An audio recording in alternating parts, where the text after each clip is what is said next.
ఈ సంకల్పం యొక్క ముఖ్యోద్దేశం మనము ఏ దోషము లేకుండా ఉండలేం. శరీరంతో కానీ, మనస్సుతో కానీ, మాటతో కానీ, దైవికంగా లేదా ఒకప్పుడు బుద్ధిపూర్వకంగా కొన్ని అపచారాలు చేస్తాం. దానివల్ల ఎదుటి వాళ్లకు బాధ కలుగుతుంది. ఆ బాధ పోవాలి అనేది ఒక సంకల్పంలో భాగం. ఎందుకంటే ఎవరికి బాధ కలిగించినా వాళ్ళు మనకు విరోధులవుతారు. మనం ఎవరికీ బాధ కలిగించకుండా ఉండాలనే ప్రయత్నంతో ఉండే మానవ జాతి విశ్వానికి మార్గదర్శకం అవుతుంది. అలాంటి జాతి మన భారత జాతి. కాబట్టి కాయిక, వాచిక, మానసిక సర్వదురిత క్షయం ముందు మనం కోరుతాం. మనకు కొన్ని తాత్కాలికమైన కోరికలు ఉంటాయి, సార్వకాలికములైన కోరికలు కొన్ని ఉంటాయి. తాత్కాలికమైనటువంటి కోరికలు సంతానం లేకపోవడము, వివాహం కలగకపోవడం, అలాగే ఆశ్రయం లేకపోవడం, ఉద్యోగం లేకపోవడం, ఇవన్నీ తాత్కాలికములైనటువంటి సంకల్పాలు. ఇవి నెరవేరాలి అనేది మన ఉద్దేశం.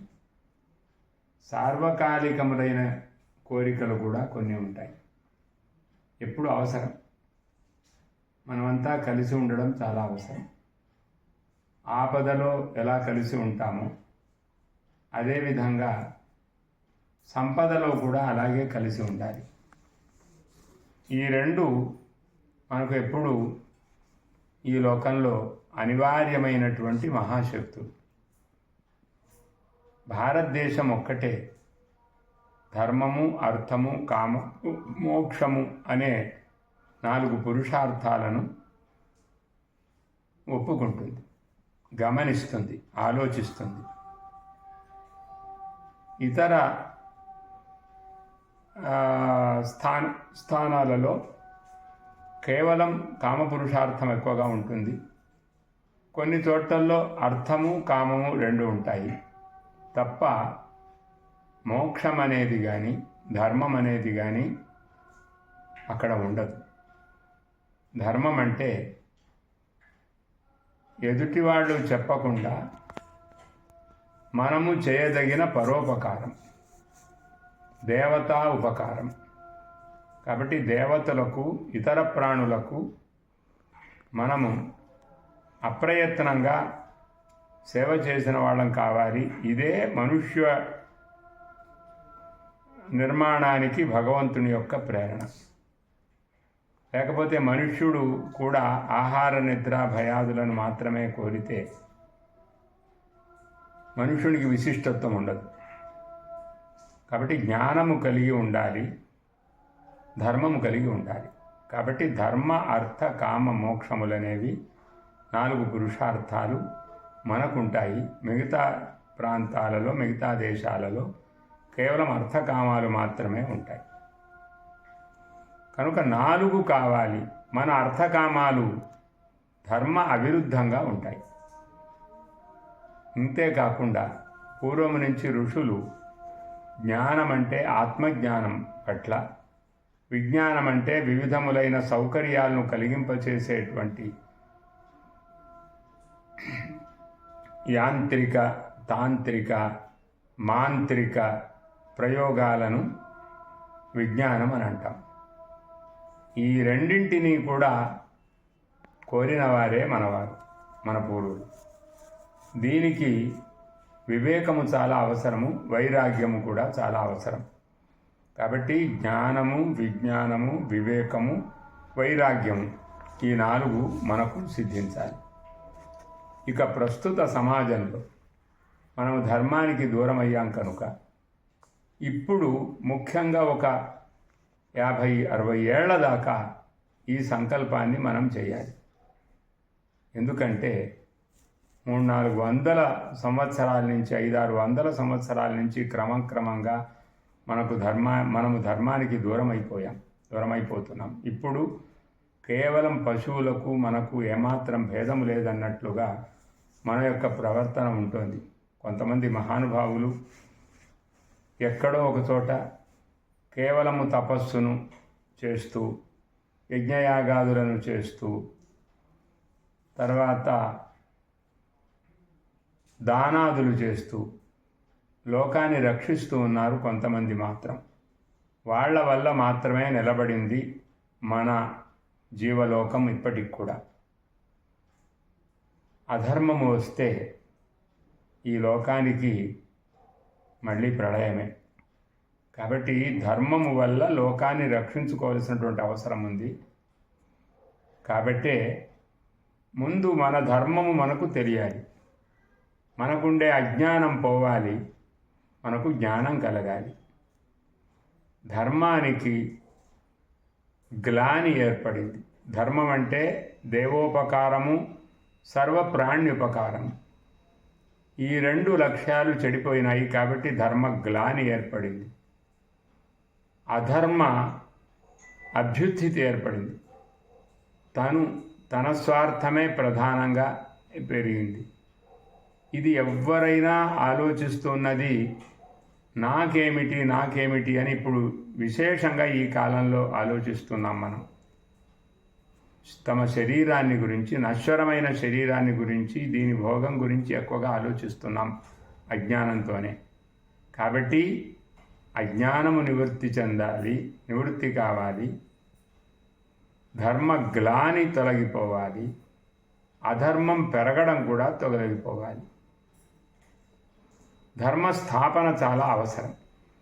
ఈ ధర్మస్థాపనకు మనలో మన పూర్వుల యొక్క కీర్తిని వినే శక్తి కావాలి. మనం శ్రవణం చేయాలి, మన పూర్వుల యొక్క కీర్తిని వింటూ ఉండాలి, పూర్వుల యొక్క చరిత్రను వింటూ ఉండాలి. సత్యహరిశ్చంద్రాదులు మొదలైన వాళ్ళు ఎంత సత్యాల కొరకు ఎంత కష్టపడ్డారో, ధర్మము కోసము, ధర్మజీవనం కోసం ఎంత కష్టపడ్డారో తెలియాలి. అదేవిధంగా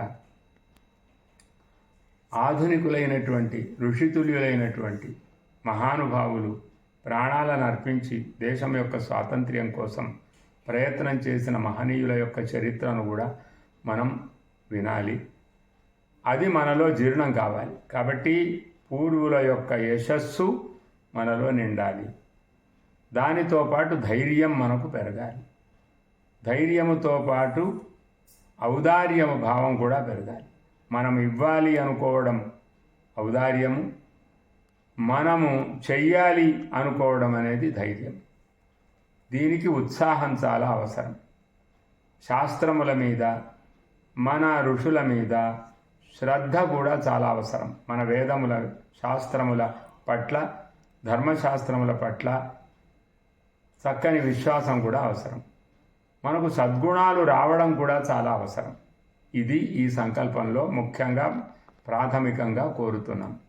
ఇదే విధంగా మనకు వర్ణాశ్రమ, కుల, జాతి, గ్రామ, నగర, ప్రాంత, దేశాలు ఉన్నాయి.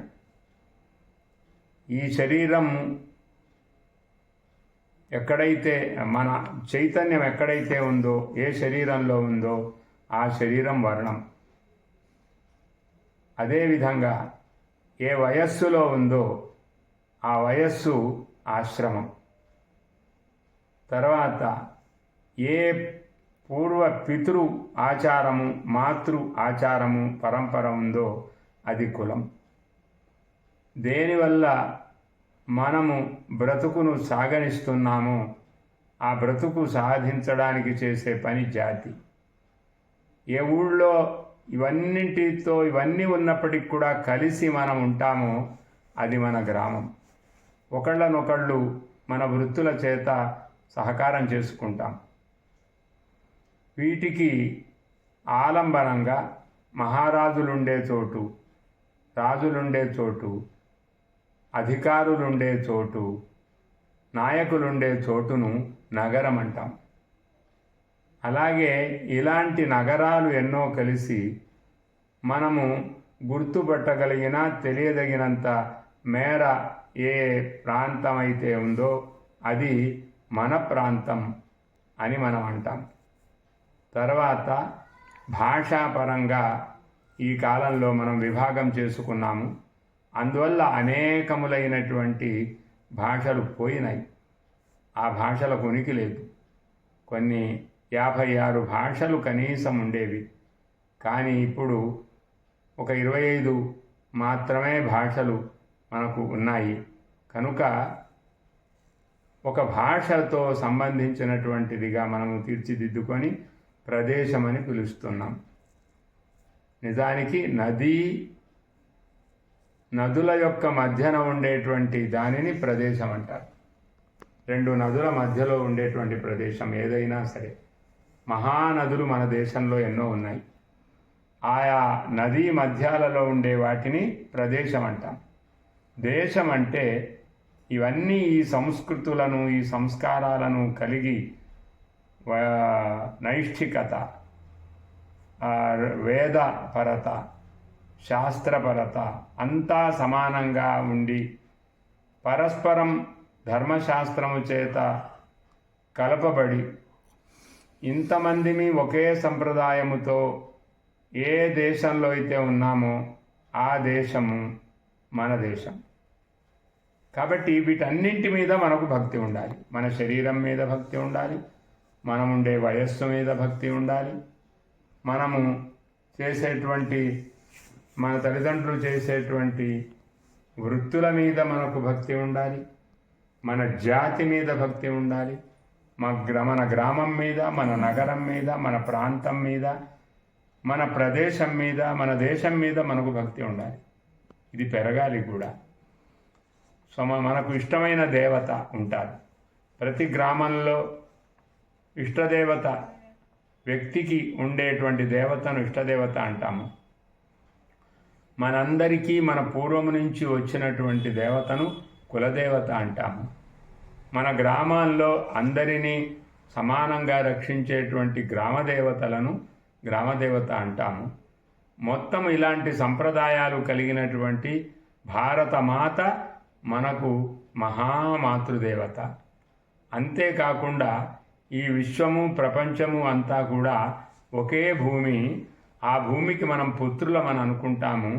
కాబట్టి మాతాభూమి పుత్రోహం పృథివ్యాం అనే పృథివ్యాహ అని అనుకునేటువంటి భావన మనకు సహజంగా భూమి మీద ఉండే వాళ్ళకందరికీ ఉండాలి. కాబట్టి ఇది మనకు భూమి మొత్తము ఒక దేవత.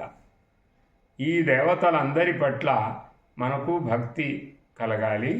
ఆ దేవతలు మనను అనుగ్రహిస్తున్నారు అనేటువంటి ఒక శ్రద్ధాపూర్వక భావన ఉండాలి. ఇది ఆ దేవతల యొక్క అనుగ్రహ వర్షం మన మీద పడాలి. తలనొప్పి వచ్చినా, బాధ వచ్చినా అమ్మవారిని మొక్కుకుంటే, కులదేవతను మొక్కుకుంటే, గ్రామదేవతను మొక్కుకుంటే పోతుంది అనే విశ్వాసం ఉండాలి. మన ఊళ్ళో రాముడు, శివుడు, విష్ణువు, అలాగే సూర్యుడు, గణపతి, అమ్మవారు వీళ్ళందరూ మన కోరికలన్నీ కూడా నెరవేరుస్తారనేటువంటి ఆలోచన మనకు కలగాలి. కాలంలో మార్పులు వస్తుంటాయి. దేశంలో మనం ప్రయాణాదులు చేస్తూ ఉంటాం. కాబట్టి ఏ కాలంలో ఉన్నామో గ్రహించాలి. ఏ స్థానంలో ఉన్నామో, ఏ ప్రదేశంలో ఉన్నామో, ఏ దేశంలో ఉన్నామో మనం గమనించాలి. అక్కడ కావలసిన ఆహారము మనకు లభించాలి. సస్యము కానీ, ధాన్యము కానీ, ఇతరమైనటువంటి పంటలు కానీ అవన్నీ పండి సస్యాహారమే నరజాతికి ప్రధానమైన ఆహారం అనేటువంటి భావన ఉండాలి. జీవన ఆహారము సస్యమే కావాలి తప్ప మాంస భక్షణం మొదలైనవి కలగకుండా ఉండాలి అనే ఆలోచన మనందరికి కలగాలి. ఇతర ప్రాణికి బాధ కలిగిన అనుభూతి మనకు కలగకూడదు, మన చుట్టుప్రక్కల వాళ్ళకు కూడా కలగకూడదు అనే దృష్టితో భగవంతుడు బాధనేమాత్రము లేని శాకాహారాన్ని మనకు సృష్టించాడు. ఏ బాధను పడినట్లు మనకు ఏమాత్రము తెలియదు. అలాంటి పవిత్రమైన ఆహారాన్ని, ఫలాలను, పుష్పాలను మనం సమృద్ధిగా పొంది వాటిని ఆహారంగా స్వీకరించాలి. తర్వాత ఆస్తిక సంప్రదాయాలు మన ఆచార్యులు ఏ పరంపర విధానముతో చెప్పారో వేదములు ప్రమాణములు అని అనుకోవడం, మన దేవతలు మన కులదేవతలు ప్రధానమని అనుకోవడం అనేది సంప్రదాయం. కాబట్టి ఈ సంప్రదాయ ఆలోచనలు మనకు రావాలి. మనం కాలం మారింది అనే ఆలోచన రాకూడదు, మనకు దేశం మారింది అనే ఆలోచన రాకూడదు. ఎన్ని దూరాలకు వెళ్ళినా, ఎన్ని ప్రదేశాలకు వెళ్ళినా, ఎక్కడికి వెళ్ళినా మా ఊరు ఇది అనే భావనతో ఉండి మళ్ళీ మన ఊరికి ఎప్పుడో ఒకప్పుడు రావడానికి ప్రయత్నం చేయాలి. మధ్య మధ్యలో రావాలి, కనీసం సంవత్సరానికైనా ఒకసారి రావాలి అనే ఒక ఆలోచన మనకు ఉండాలి. ఈ విధంగా మన ఆచార్యులు ఈ సంప్రదాయాన్ని కలిగించారు. ఈ సంప్రదాయము, ఇంటి ఆచారము అందరికీ తెలియాలి. చిన్నపిల్లల దగ్గర నుంచి వృద్ధుల దాకా కూడా అందరికీ ఇది మా ఆచారం అనే విషయం తెలియాలి. ఇది ఒక సంపద, మనకు ఆచారం ఒక సంపద. తర్వాత మనలో మనం అందరం ఆస్తికులమే.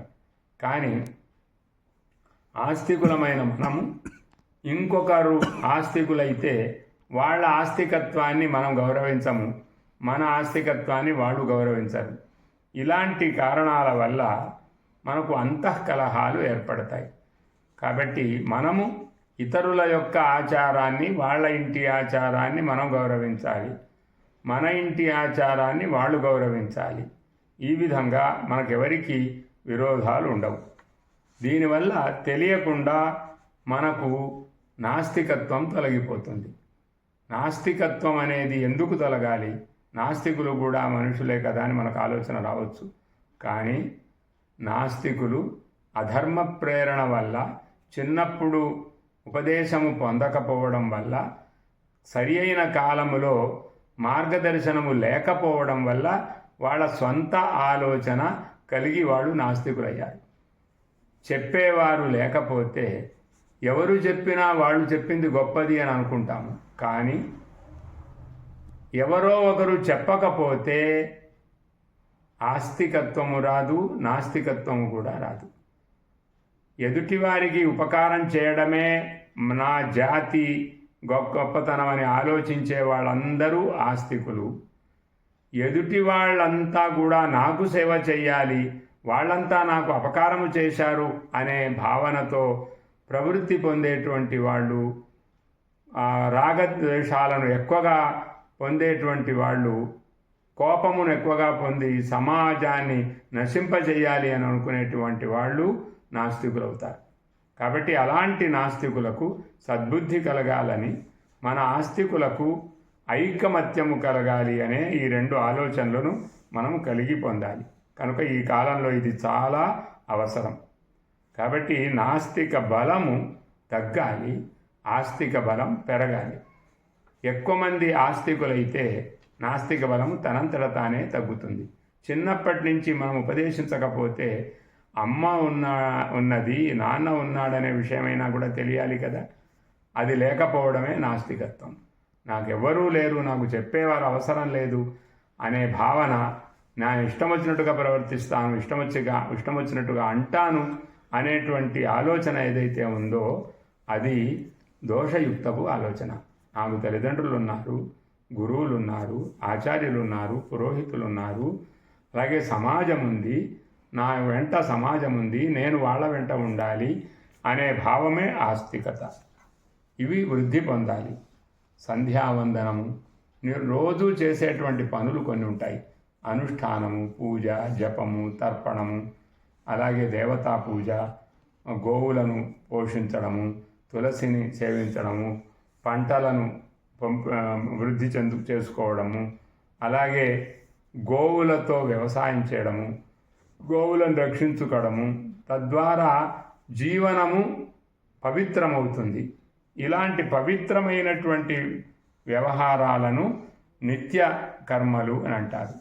నైమిత్తికంగా మన తల్లిదండ్రులు కానీ పెద్దవాళ్ళు కానీ పోయినటువంటి రోజులలో తలుచుకొని వాళ్ళ యొక్క గుణాలను, వాళ్ళ యొక్క సంకల్పాలను నెరవేర్చడానికి చేసే ప్రయత్నము అది నైమిత్తిక కర్మ అని అంటారు.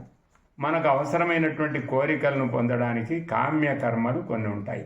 కాబట్టి ఆయా సందర్భంలో ఇది కావాలి, ఇది కావాలి, ఉద్యోగ కాలంలో ఉద్యోగం కావాలి, సేవ కాలంలో సేవ చేయాలి, డబ్బు మీద నాకు దృష్టి ఉండకూడదు, ధర్మం మీద నాకు దృష్టి ఉండాలి, నేను నా జీవనమే పరోపకారం కోసం, ఇలాంటి సద్బుద్ధులు కలగాలి అని అంటే మన కోరికలు నెరవేరి ఉండాలి. కాబట్టి మన కోరికలు నెరవేరుతూ ఈ లక్ష్యం కోసం మనం ప్రయత్నం చేయాలి. అదేవిధంగా మన తల్లిదండ్రులు ఎక్కడున్నారో, తల్లిదండ్రులు ఏ గ్రామంలో ఉన్నారో, ఏ గృహంలో ఉన్నారో, ఏ పరిసరాలలో ఉన్నారో వాళ్ళందరినీ గౌరవించాలి.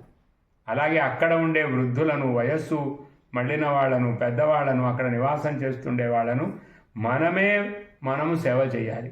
వాళ్ళకు ప్రత్యేకమైనటువంటి అనాథాశ్రమాలు ఉండకూడదు. మన ఇంటిలో, మన చుట్టుప్రక్కల్లో కావలసినటువంటి వృద్ధులు ఎవరు ఆశ్రయం లేకపోతే మనమే వాళ్ళకు ఆశ్రయం అయినట్టుగా మనము సహకరించాలి, మన తల్లిదండ్రులతో సహా. ఇది మన పరిసరాలను గమనించి, మన గ్రామాన్ని, మన గృహాన్ని గమనించి పరిసరాలలో ఎవరున్నారు అనే విషయాన్ని ఆలోచించడం చాలా అవసరం. ముఖ్యంగా మన దేశము గో పూజ పవిత్రమైన దేశం. గోవును, నదులను, గోవులు అంటే నదులు కూడా అర్థం, గోవులు అంటే సూర్యుడు అని అర్థం. ప్రత్యక్ష దేవతలు ఈ మూడు మనకు: సూర్యుడు, నదులు, అదేవిధంగా గోవులు. వీటితో సంబంధించినటువంటి కార్యక్రమాలు మన దేశంలో జరుగుతాయి. కాబట్టే సింధు అంటే నది కనుక, నదుల మీద భక్తి కలిగినటువంటి దేశం కాబట్టి మన దేశము సింధు దేశము. సి అనే అక్షరాన్ని హి అని వాడడం వల్ల అది హిందూగా మారిపోయి హిందూ దేశముగా అనుకుంటున్నాం. కాబట్టి నదులను, నీళ్లను పవిత్రంగా ఆలోచించి వాటికి ఏమాత్రం కాలుష్యం రాకుండా చేసేటువంటి దేశము, పవిత్రమైన దేశము హైందవ దేశం మనది. అలాంటి గోదేవత స్థాపన జరగాలి. అంటే నదులే మాకు దేవతలు అనే భావన కలగాలి. అదేవిధంగా మాకు గోదేవత అంటే ఆవులు, ఇవి ఆవులు, అలాగే ఆబోతులు మనకు దేవతలు. అదేవిధంగా పంటను పండించేటువంటి గోవులు మనకు ముఖ్యమైనటువంటి దేవతలు. మనకు భారతదేశంలో స్వాతంత్ర్యానికి ముందు మనకు కొన్ని లక్షల జాతుల గోవులు ఉండేవి. వాటి వల్ల ఈ దేశము బాగా సుసంపన్నమై ఉండింది. అలాంటి సుసంపన్నమైన దేశము ఈనాడు గోవులను అనాథాశ్రమాల్లో పోషించినట్టుగా పోషించవలసి వస్తోంది. కదలకుండా ఉండే గోవులను మనం చూస్తున్నాము. స్వతంత్రంగా ఆ అడవికి వెళ్ళి ఆహారాన్ని స్వీకరించి ఇది నా దేశం, నాకు అడ్డు లేదు అనేటువంటి గోవులను మనం చూడడం లేదు. కాబట్టి బంధించే గోవులు లేని దేశం మన భారతదేశం. కాబట్టి అలాంటి గోవుల యొక్క దర్శనం వల్ల, గోవుల యొక్క మూత్రాదుల వల్ల, గోమయము వల్ల, గోక్షీర దధి, గోఘృతాదుల వల్ల దేవతలు సంతోషిస్తారు, మనము కూడా పుష్టిని పొందుతాం. కాబట్టి గోదేవత అంటే రెండవది మన యొక్క దేశానికి ప్రధాన పూజాస్థానమైన గోవు రెండవ అర్థం. మూడవది గోదేవత అంటే సూర్యుడు. మనకు ప్రత్యక్ష దేవత సూర్యుడు. నిరంతరం కర్మ చేసే స్వభావం కలవాడు సూర్యుడు. ఏ ఒక్క రోజు కూడా అలసత్వము, సోమరితనము లేని దేవత సూర్యుడు. కాబట్టి అలాంటి సూర్యుడిని ఆదర్శంగా చేసుకొని మన శరీరాలను ఒక పద్ధతితో నమస్కారం చేయడం అనేది సూర్యునికి కర్తవ్యంగా మనం భావిస్తూ మనము సూర్య నమస్కారాలు చేస్తూ ఉంటాం. కాబట్టి అలాంటి గోదేవత మనకు సూర్యుడు. నిరంతరము నడిచే దేవత, నిరంతరం నడిచే గోవులు, నిరంతరం నడిచేటువంటి నదులు, నిరంతరము నడుస్తూ ఉండి మనకు మార్గాన్ని చూపిస్తూ ఉండేటువంటి సూర్యుడు, మన భూమి కూడా, గ్రహాలు, నక్షత్రాలు, వీళ్ళందరూ కూడా దేవతలే, గోదేవతలు వీళ్ళు. అదేవిధంగా మనకు ఆచార్య శంకర్లు మొదలైనటువంటి వాళ్ళు ప్రతిపాదించినటువంటి పంచ ఈశ్వర ఉపాసన ఉంది. అంటే పంచాయతన పూజా విధానాన్ని అనుసరించి ఏ దేవతను మనం ప్రధానంగా అర్చిస్తామో ఇతర దేవతలను అంగంగా భావిస్తే విరోధాలు ఏమీ మనకు రాకుండా ఉంటాయి. కాబట్టి దేవతలను పూజించాలి, మందిరాలను పూజించాలి, వాటిని రక్షించాలి. అదేవిధంగా వాటి యొక్క పోషణలో మన భాగస్వామ్యం ఉండాలి, మన దానము ఉండాలి, మన సేవ ఉండాలి అనే భావంతో దేవతా స్థానాలను, దేవతా స్థానమైన నదీ తీర్థములను, అలాగే పవిత్రమైనటువంటి స్థలాలను, స్వధర్మం జరిగే చోట్లు అన్నీ కూడా పవిత్రమైన స్థలాలే. ఏ గ్రామములో బట్టలు నేసేవారు నిరంతరం బట్టలు నేస్తూ హాయిగా బ్రతుకుతారో, బంగారమును పనిచేసేవాళ్ళు తమ వృత్తితో పరంపరగా హాయిగా ఉంటారు, అదేవిధంగా పనిచేసేవారంతా కూడా తమ తమ పనులు చేస్తూ హాయిగా తమ పనిలోనే ఆనందం ఉంది అని ఆలోచించి పని కోసం, బ్రతుకు కోసం దేశాంతరాలకు, గ్రామాంతరాలకు వెళ్ళగుంటా ఉంటారో ఆ ప్రతి గ్రామ ప్రదేశమంతా పవిత్రమైన స్థలమే. కాబట్టి అలాంటి పవిత్రమైన స్థలాలను వ్యవసాయము, కృషి నిరంతరము జరిగి, గోపాలనము జరిగి ఉండేటువంటి భూములన్నీ కూడా, కృషి క్షేత్రములన్నీ కూడా పవిత్రమైన స్థలాలే. కాబట్టి ప్రతి ఊరికి ప్రక్కన ఒక గొల్లపల్లి, గోపాలపురము ఇలాంటివి ఉండేవి మనకంతా కూడా. ఇప్పుడు కూడా పేర్లు ఉన్నాయి కాబట్టి గోపవరం అని ఇలాంటి పేర్లతో అనేకములైనటువంటి గోశాలలు ఉండేటువంటి క్షేత్రాలు ఉన్నాయి ఇప్పుడు.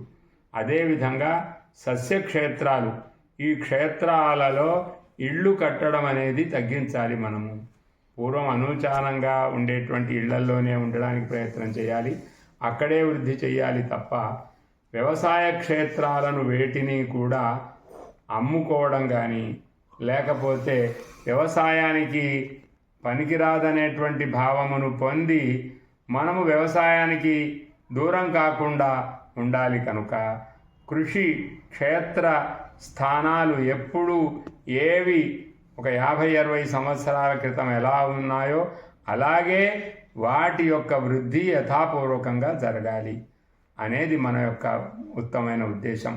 దీనివల్ల మన భూమి యొక్క సేవ చేసిన వాళ్ళం అవుతాం. కాబట్టి భూమి సేవ, శ్రీదేవి భూదేవి సమేత భగవంతునికి మనం నిరంతరం పూజ చేస్తామంటే అర్థమేమిటి? భూమిని మనము సేవించాలి, సంపదను రక్షించాలి. ఆచారము లక్ష్మి, కృషి భూమి, ఈ రెండింటిని కలిగినవాడు పరమేశ్వరుడు. కాబట్టి పవిత్రమైన ఆచారం ఉన్న చోట లక్ష్మి ఉంటుంది. పవిత్రమైన కృషిని, జీవనాన్ని ఎవరు చేస్తామో అది అక్కడ భూమి ఉంటుంది. కాబట్టి ఈ స్థలాలన్నింటినీ పవిత్రంగా భావించి ఇక్కడ సేవా ప్రవృత్తి మనలో పెరగాలి. అదేవిధంగా మనము ఏ బ్రతుకుతో బ్రతుకుతున్నామో మన వృత్తి మీద మనకు ప్రేమ ఉండాలి. ప్రతివారికి ఇతర వృత్తుల మీద ప్రేమ ఉంటుంది, స్వవృత్తుల మీద ప్రేమ ఉండదు. అదేవిధంగా మాతాపితరులు చేసేటువంటి వృత్తి మీద, ఏ పని చేస్తున్నారో ఆ పని మీద మనకు ప్రేమ ఉండడం లేదు. దానివల్ల అందరికీ దారిద్ర్యం వచ్చింది. 30-40 ఏళ్ళు వచ్చినా దారిద్ర్యం పోవడం లేదు. మాకు డబ్బు వచ్చేటువంటి అవకాశము లేదు అని ఇంకా చదువుతూనే కాలక్షేపం చేస్తున్నారు. 100 సంవత్సరాల జీవితంలో ఒక 50 సంవత్సరాల దాకా ఎవరు నిలదొరకలేకపోతున్నారు. కాబట్టి మాతాపితృ జీవన గౌరవం మనము చెయ్యాలి. వాళ్ళు ఏ వృత్తి పాటిస్తే అదే వృత్తితో మనం ఉండాలి. మనం చేసే వృత్తి తక్కువది ఎక్కువది అని భావించకుండా అందరము కూడా నా వృత్తి గొప్పది, మా నాన్నగారి వృత్తి గొప్పది, మా అబ్బాయి వృత్తి నా వృత్తి కాబట్టి గొప్పది అని తల్లిదండ్రులు కూడా అనుకోవాలి. అలాగే తల్లులు కూడా అత్తగారి వృత్తిని, అలాగే అమ్మ జీవన వృత్తిని తక్కువగా భావించకూడదు. ఆ అత్త ఎలా ప్రవర్తించిందో, అమ్మ ఎలా ప్రవర్తించిందో పెద్దల పట్ల నేను కూడా అలాగే ప్రవర్తించాలి అనే ఆలోచన కలగాలి. లేకపోతే అనావశ్యకమైనటువంటి భోగలాలసత పెరిగి మనమంతా కూడా అలసులమైపోయి కొన్నాళ్లకు మన యొక్క జీవన వృత్తులన్నీ కూడా నశిస్తే, బ్రతుకు తెరువే నశిస్తే, మానవ జాతే నశిస్తే, ఇతర పశుపక్షి జాతి పూర్తిగా నశించి మొత్తము మానవ జాతి ఆహారం లేకపోతే పశుపక్షాదులనే ఆహారంగా తీసుకోవడం జరుగుతుంది. మనకు సస్యాలు ధాన్యాలు బాగా పెరిగితేనే మనము పశుపక్షాదుల వైపు వెళ్ళం ఆహారానికి. మనం ఇప్పుడు పశుపక్షాదుల వైపు పశువుల పట్ల పక్షుల పట్ల కృప లేక దయ లేక వాటి మాంసమును భోజనం చేస్తున్నాము అని అంటే దానికి కారణము మనకు అలసత్వం అంత పెరిగిందని అర్థం. వ్యవసాయము చేయకపోవడం వల్ల అప్పనంగా వచ్చినటువంటి ఆహారం అన్నట్టుగా ఇతర మాంసములను మనము తింటున్నాము. ఎవరిచ్చారు అధికారం మనకు? నిజానికి ఒక జాతిని, ఒక మృగాన్ని, ఒక పక్షిని సంహరించడానికి అధికారం ఒకసారి ఆలోచించి సస్య వృద్ధి, ధాన్య వృద్ధి జరగాలి, దానికి కృషి వృద్ధి జరగాలి అనే ఆలోచన మనకు పెరగాలి. అదేవిధంగా సాధికారంగా మన కుల ఆచారాన్ని అనుసరించి స్వధర్మ కర్మలను మనం సదాచారంగా భావించి ఆలోచించాలి. కుల ఆచారాన్ని పాటించాలి. అంతకంటే ఎక్కువగా ఏమీ లేదు అని కుటుంబాలలో సమానమైన కులము కలిగిన వాళ్లను మనము చేర్చుకోవాలి, మనము వాళ్లతో చేర్చుకోబడాలి. ఇలా ఉండి గ్రామంలో ఉండే వాళ్ళంతా కూడా పరస్పరము కలిసి ఉండాలి అనేది మన ఋషుల యొక్క దర్శనం. వాళ్ళు ప్రత్యక్షంగా ఇలాంటివి చూచి ధర్మశాస్త్రాలు ఎన్నో వ్రాశారు. మిగతా శాస్త్రాలు చాలా తక్కువగా ఉన్నాయి, కానీ ధర్మశాస్త్రాలు చాలా ఉన్నాయి మన దేశంలో. దానికి కారణం ఏమిటంటే అందరూ ధర్మాన్ని పాటించేవారే అవడం వల్ల తమ తమ ప్రాంతాలలో తమ తమ జనాల కోసం ధర్మశాస్త్రాలు వివిధంగా ఏర్పడ్డాయి. కాబట్టి అలాంటి ధర్మశాస్త్రాలను గౌరవించాలి మనము. కాబట్టి ధర్మాన్ని, స్వధర్మాన్ని తెలుసుకోవాలి. సర్వజన సమానతాభావం ఉండాలి. అకారణంగా పరద్వేషం, పరభేదం మనం పొందకూడదు. అందరం ఒకటే, భగవంతుని యొక్క శరీర అంగాలం అందరం. పురుష సూక్తంలో చెప్పినట్టుగా బ్రాహ్మణోస్య ముఖమాసీత్ బాహు రాజన్య కృత ఊరు తదస్యేద్వైశ్య పద్భ్యాగం శూద్రో అజాయత. ఈ విధంగా ఒక పవిత్రమైనటువంటి వాసన, సంస్కారం కలజాతి మనది. ఇందులో ముఖానికి ప్రాధాన్యము, పాదాలకు అప్రాధాన్యం ఉండదు. అందరూ భగవంతుని యొక్క శరీర అవయవ స్వరూపులే. ఈ భావన కలిగి ఉండడమే వర్ణాశ్రమ వ్యవస్థా విధానం. కాబట్టి వివాహాది సంస్కారాలు చేస్తున్నప్పుడు మనకు సమానమైన ఆచారం ఉందా లేదా, సమానమైన వృత్తి ఉందా లేదా అని చూసి పెళ్లి చేసుకోవడం అనేది సంప్రదాయం. అది ఏ కాలానికైనా మన ఋషుల యొక్క మార్గదర్శనం మనకు చాలా ఉపయోగిస్తుంది. కనుక అది చేయాలి. ఒకళ్ళు ఎవరూ కూడా వర్ణాశ్రమాలను సృష్టి చేయలేదు. అది ఋషులు స్వానుభవముతో ఉన్నదాన్ని వాళ్ళు చెప్పారు తప్ప వాళ్ళు కూడా ఒక కులాన్ని, ఒక జాతిని, ఒక నడకను, ఒక యొక్క వ్యవస్థను వాళ్ళు పెట్టలేదు. వాళ్ళు ఉన్నదాన్ని చూసి చెప్పారు. అది భారతదేశము విశ్వానికి మార్గదర్శకంగా ఉంది కాబట్టి పెట్టారు. కాబట్టి ఉన్నదాన్నే పెట్టారు తప్ప ఋషులు క్రొత్తగా ఏమీ దాన్ని సాధించలేదు. ఈ కాలంలో కులాలు, వర్ణాలు, ఆశ్రమాలు అన్నీ పోవాలని ప్రయత్నం చేస్తుంటే కొత్త కొత్త కులాలు, కొత్త కొత్త ఆచారాలు, కొత్త కొత్త వికృత చేష్టలు పెరుగుతున్నాయి తప్ప ఎవరికీ కూడా పరోపకారమే కులానికి ప్రాధాన్యము, పరోపకారమే, పరజీవనమే కులానికి ముఖ్య లక్ష్యం అనే విషయాన్ని మనం మర్చిపోతున్నాం. కాబట్టి మనం మర్చిపోకుండా సకల వృత్తులను, సకల జీవన వృత్తులను గౌరవించాలి. కాబట్టి మన మర్యాదను మనం గమనించాలి. ఇది ఉంటే మనమంతా దేశభక్తులం అవుతాం. మనమంతా దేశభక్తులమైతే మన సేన కూడా దేశభక్తి కలదవుతుంది. మనమంతా కులమతాలతో విరోధాన్ని పొందుతూ ఉంటే ఈ భేదము కలిగిన ఈ దేశాన్ని మేమెందుకు కాపాడాలి అని సైనికులు కూడా అనుకుంటారు. శక్తి తగ్గిపోతుంది, అలసత్వము సోమరితనము రాకూడదు. కాబట్టి వివాహాది సంస్కారాలు చక్కగా జరగాలి. దేశభక్తి అందరికీ ఉండాలి, దేవతాభక్తి అందరికీ ఉండాలి, ప్రమాణ భక్తి అందరికీ ఉండాలి, వేదశాస్త్రాల భక్తి అందరికీ ఉండాలి, శక్తి ఉండాలి, సేన సమృద్ధిగా ఉండాలి, మన సంస్కృతి గొప్పది అనే ఆలోచన మనకు ఉండాలి. ఇతర సంస్కృతులు గొప్పవి అనేది ఎలా గౌరవిస్తామో మన సంస్కృతి కూడా అంతే గొప్పది ఎందుకు కాకూడదు అనే ఆలోచన కలిగి ఉండాలి.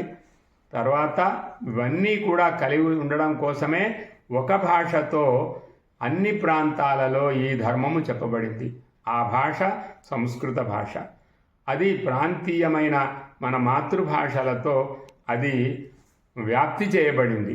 సంస్కృత భాష వల్లనే భారతదేశము ఐకమత్యంతో ఉంది.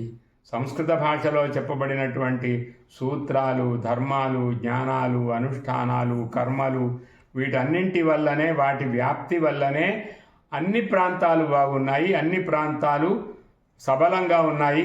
ఈ స్థితి మళ్ళీ మనకు రావాలి. మన భాషను మరిచిపోతే మనం ఇతర భాషలను గౌరవిస్తూ మన భాషను, మన సంస్కృతిని, మన ఆలోచనలను, మన ఆచారాలను మర్చిపోతున్నాం. అది పోవాలి.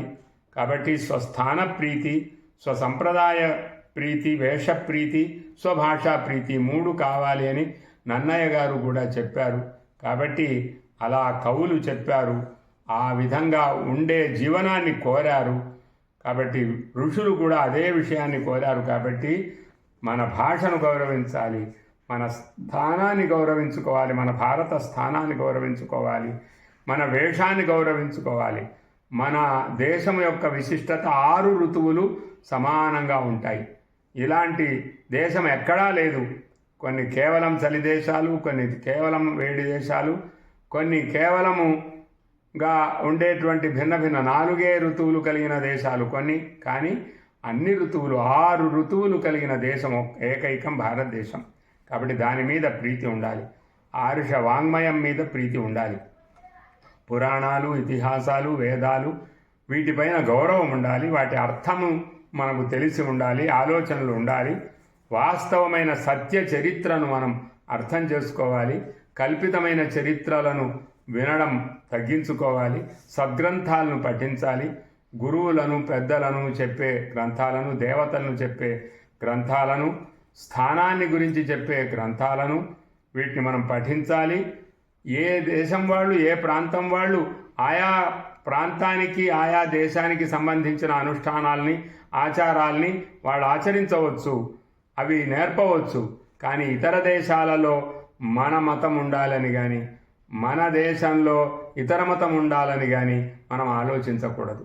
మనమంతా వెళ్ళిపోయి వేరే దేశంలో మన మతాన్ని ప్రచారం చేయాలని కానీ, ఇతరులంతా కూడా వచ్చి మన దేశంలో వచ్చి మన యొక్క బలహీనతను గమనించి వాళ్ళ మతాన్ని మేము ప్రబోధిస్తాము, చెప్తాము, ఆక్రమిస్తాము అనే భావన వాళ్లకు రాకూడదు. కాబట్టి మన మతము మనది, మన దేశం మనది, మన ప్రాంతం మనది. ఈ ఆలోచన ప్రతి వాళ్ళకు కలగాలి. మతాలన్నీ దేశానికి సంబంధించినవే తప్ప ఈ బుద్ధిని బట్టి వచ్చినవి కాదు. ఏ మతాలు సాధారణంగా మతం అంటే బుద్ధిని బట్టి వచ్చాయని అంటారు. ఏ కాలంలో ఏ బుద్ధి మారితే ఆ బుద్ధి, ఆ మతము చిన్నప్పుడు ఒక బుద్ధి, పెద్దవాళ్ళకి తర్వాత ఒక బుద్ధి అనే ఆలోచన ఉంటుంది. కానీ ఇది చెడు ఆలోచన, అది సరి అయిన ఆలోచన కాదు, అనుభవము లేని మాట అది. కాబట్టి ప్రతి మతము అంటే దేశానికి సంబంధించిన ఆచారమే మతము. దేశాచారము ఆ దేశంలో ఉండే కాలాలకు సంబంధించిన ఆచారము ఆ దేశంలో అది ఉండవచ్చు. కానీ సర్వదేశాలలో, సర్వ ప్రాంతాలలో వేరే వేరే మతాలు ఉంటాయి, వేరే వేరే ఆచారాలు ఉంటాయి. వాటిని మనం ఆ దేశంలో మనం వెళ్ళినప్పుడు గౌరవించాలి తప్ప మన దేశంలో వాళ్ళ మతాన్ని గౌరవించడం, వాళ్ళ దేశంలో మన మతాన్ని గౌరవించుకోకుండా ఉండాలి అనేటువంటి సిద్ధాంతానికి మనం విరుద్ధంగా ఉంటాము. ఎందుకంటే ఇది అనిష్టాన్ని కలిగింపజేస్తుంది. మనకు తెలియకుండా మొత్తం జాతిని నశింపజేస్తుంది, మానవ జాతినే నశింపజేస్తుంది. కాబట్టి అందరి పట్ల సౌశీల్యం, మంచి శీల స్వభావం ఉండాలి, మనకు సౌభ్రాతృ భావం ఉండాలి. అలాగే స్వభావము, మన భావము దృఢంగా చెప్పగలిగేటటువంటి ధైర్యం ఉండాలి, అది ఉండాలి.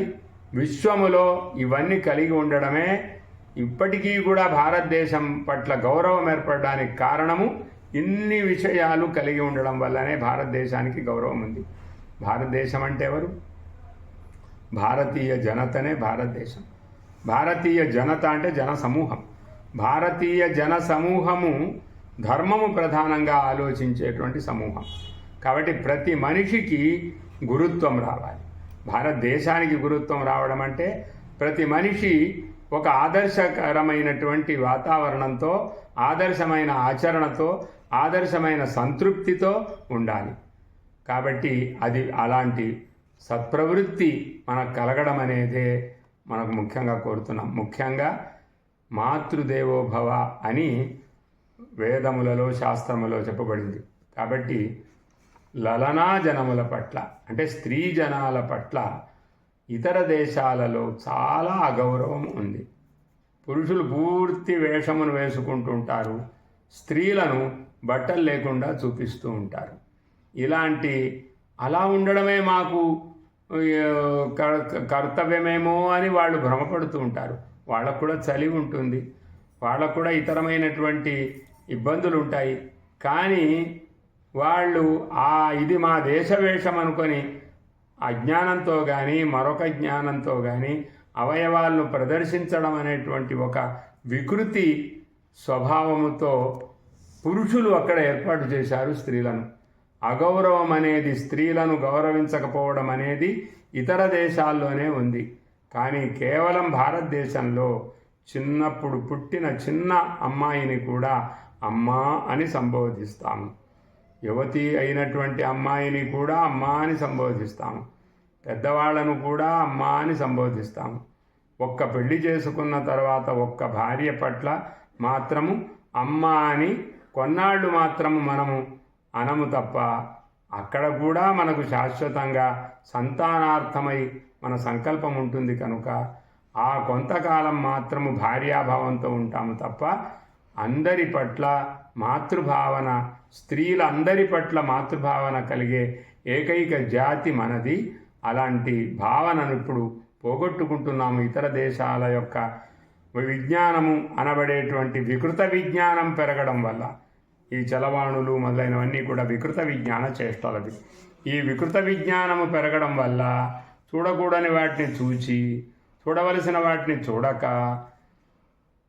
ప్రేరణ పొంది దృష్టి దోషము చేత సమాజాన్ని మనం పాడు చేసి మనము కూడా పాడైపోతూ ఉన్నాం. కాబట్టి ఆ విధంగా మనము కాకుండా ఏ స్త్రీ అయినా పవిత్రమైన భావముతో చూడదగినది, మా తల్లి లాంటిది అనే భావముతో ఆలోచించేది మన ఏకైక భావన. కాబట్టి సోదర సోదరీ భావం కానీ, ఒక ధార్మికమైన సద్భావన కలిగినటువంటి మాతృభావన సిద్ధి కలగాలి.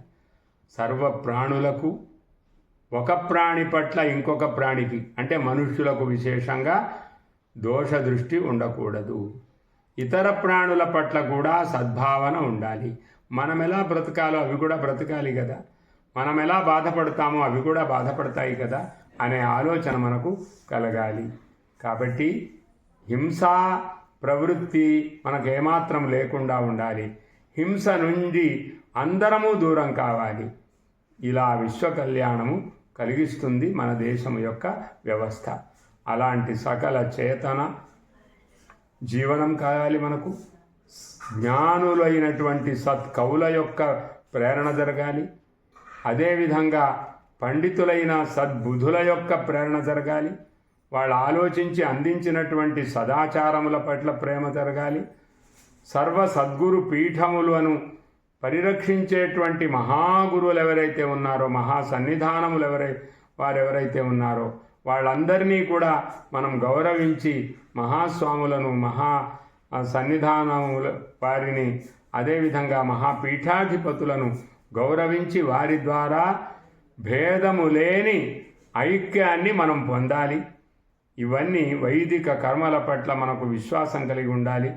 సంప్రదాయ ఆచార్య జనుల పట్ల గౌరవం ఉండాలి.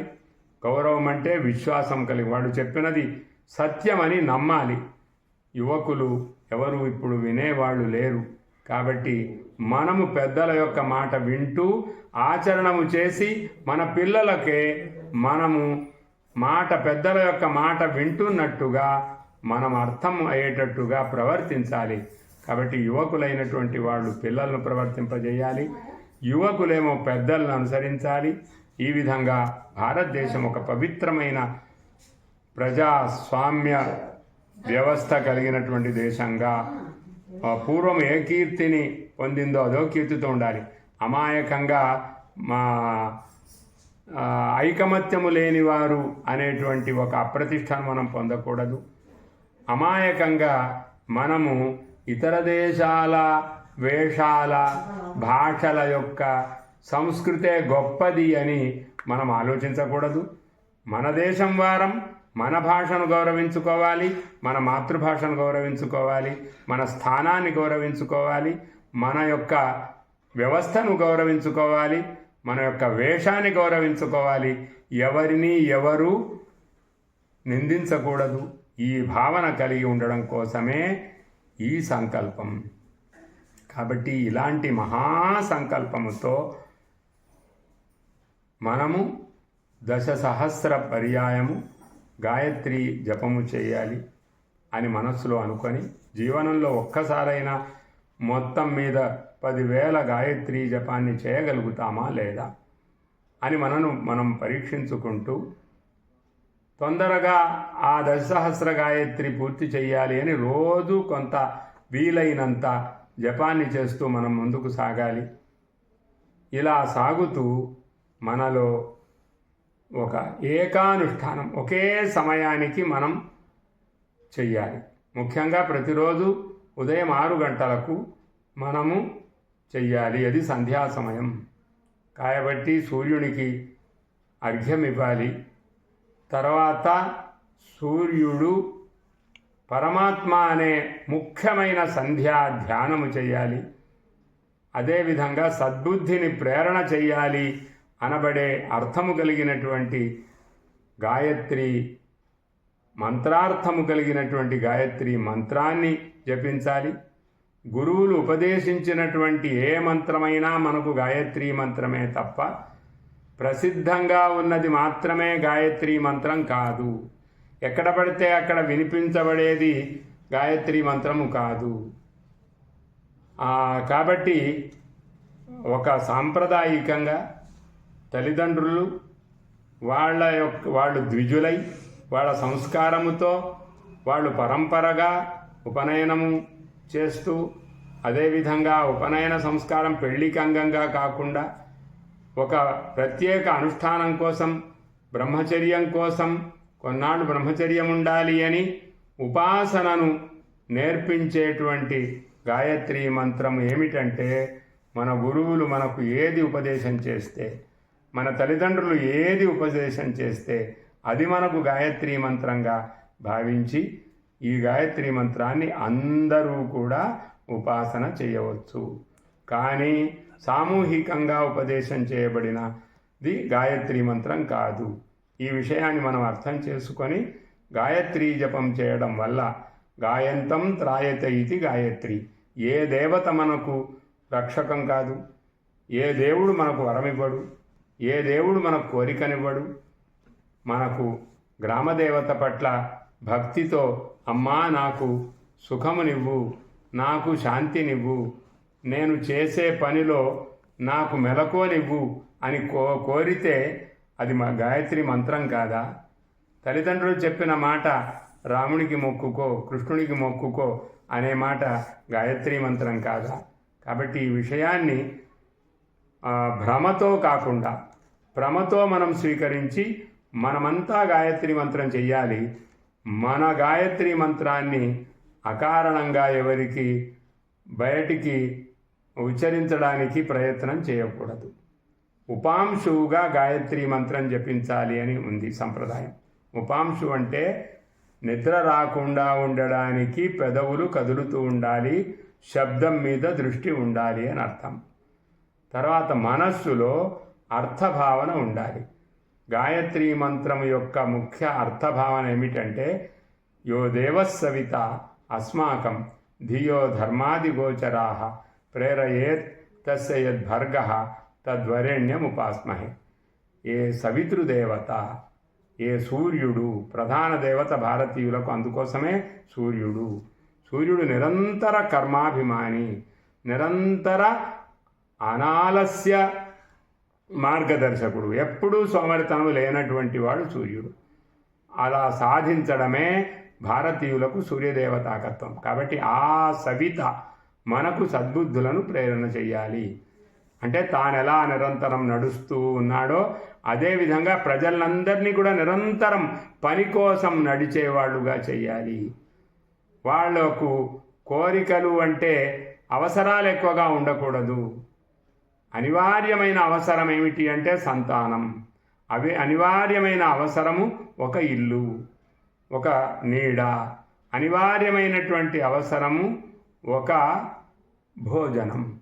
ఈ మూడింటికి అపాయాన్ని కలిగింపచేసేటువంటి ప్రవృత్తి మనకు కలగకూడదు అని మనము గాయత్రి మంత్రాన్ని జపిస్తాం.